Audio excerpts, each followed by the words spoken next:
ఈరోజు కొన్ని doubts video రూపంలో అయితే క్లారిఫికేషన్ ఇస్తానండి. వీడియోని ఎక్కడ స్కిప్ చేయకుండా లాస్ట్ వరకు చూడండి. First hand stitching. మీరు గానీ పైపింగ్ వేసుకోవాలనుకుంటే పైనున్న లైనింగ్ క్లాత్‌కి, కిందున్న ఒరిజినల్ క్లాత్‌కి మధ్యలో పెట్టేసి క్లాత్‌ని కుట్టుకోవాలి. అప్పుడు మీకు ఇన్విజిబుల్ పైపింగ్ అయితే వస్తుంది. ఆ పైపింగ్ ఎలా కుట్టాలంటే నడుముకి వేసుకోవాలనుకున్నా, లేదంటే హ్యాండ్‌కి వేయాలన్నా స్ట్రెయిట్‌గా ఉన్న క్లాత్‌ని ఒక 1 ఇంచ్ తీసుకొని, ఆ 1 ఇంచ్ మధ్యలో 12వ నంబర్ థ్రెడ్ పెట్టి ఫోల్డ్ చేసి కుట్టేయాలి. నీట్‌గా కట్ చేసుకున్న ఆ క్లాత్‌ని రెడీ చేసుకున్న క్లాత్‌ని ఈ రెండిటి మధ్యలో పెడితే సరిపోతుంది.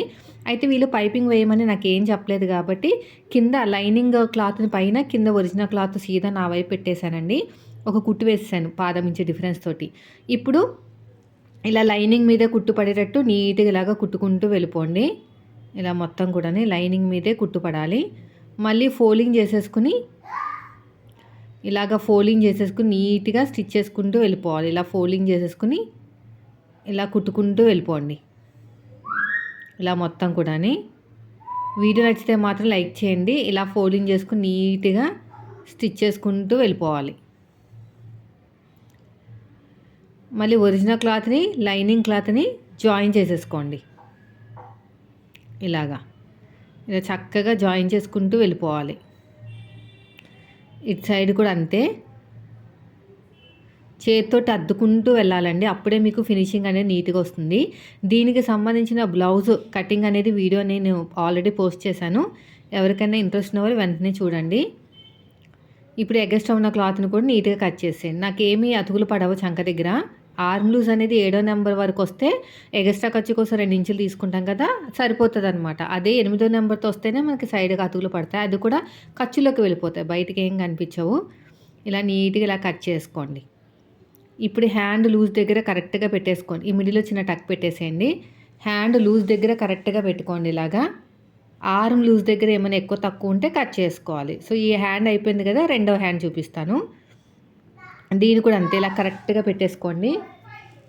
దీనిపైన లైనింగ్ క్లాత్ పెట్టేసుకోండి ఇలాగా. స్ట్రెయిట్‌గా కుట్టుకుంటూ వెళ్ళిపోండి.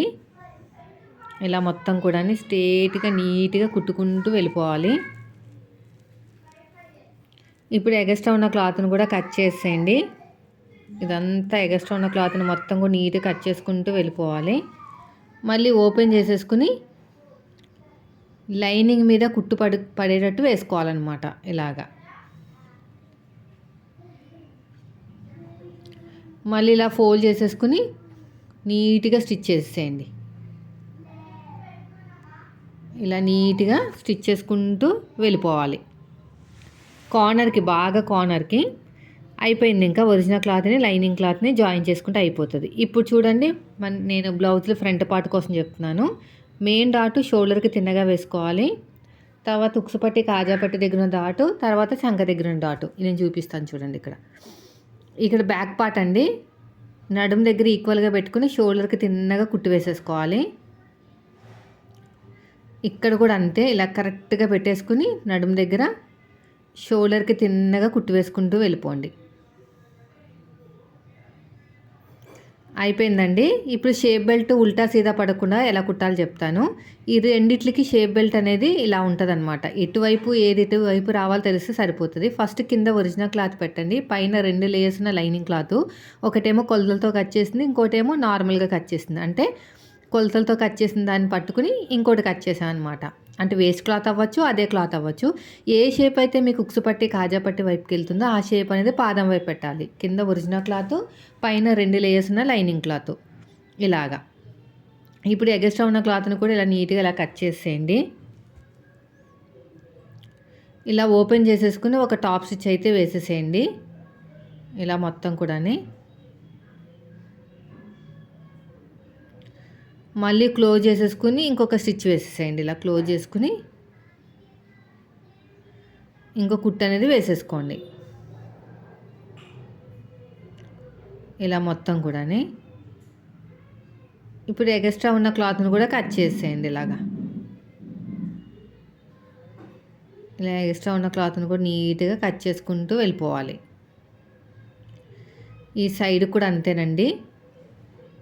నెక్స్ట్ వచ్చేసి రెండోది, ఏ షేప్ అయితే మీకు సైడ్ జాయింట్ వైపుకి వెళ్తుందో ఆ షేప్ అనేది పాదం వైపు పెట్టేసేయండి. ఇలాగా పెట్టేసుకుని ఇక్కడ కూడా అంతే, ఇలాగ కరెక్ట్గా పెట్టేసుకుని స్ట్రేట్గా స్టిచ్ చేసుకుంటూ వెళ్ళిపోండి. ఇక్కడ కూడా క్లాత్ నీట్గా ఇలా కట్ చేసేయండి. ఇలా ఓపెన్ చేసేసుకుని లైనింగ్ మీదే కుట్టు పడాలి.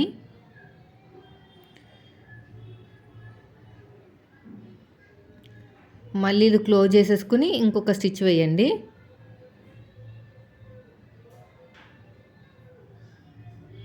ఇలాగా ఇప్పుడు దీన్ని కూడా కట్ చేసేయండి నీట్గా. ఇటు సైడ్ కూడా అంతే. ఇలా కట్ చేసుకుంటూ వెళ్ళిపోవాలి. అంతేనండి, చూసారు కదా ఎంత సింపుల్గా అయిపోయిందో. ఇప్పుడు ఎలా జాయిన్ చేసుకోవాలో చెప్తాను.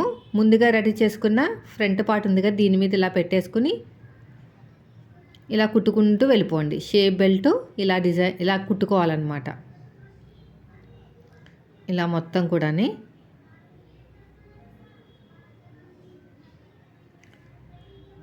మళ్ళీ ఇలా ఓపెన్ చేసేసుకుని ఇదంతా కూడా ఇన్విజిబుల్ షేప్ బెల్ట్ అండి ఇప్పుడు కుట్టేది నేను.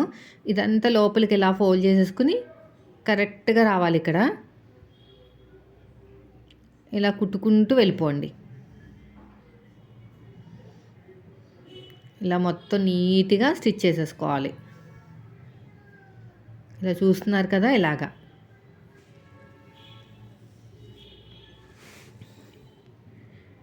ఇక్కడ కూడా కొంచెం ఏమైనా థ్రెడ్స్ అవి ఉంటే కట్ చేసేసేయండి. ఇదంతా ఓపెన్ చేసేసేయండి.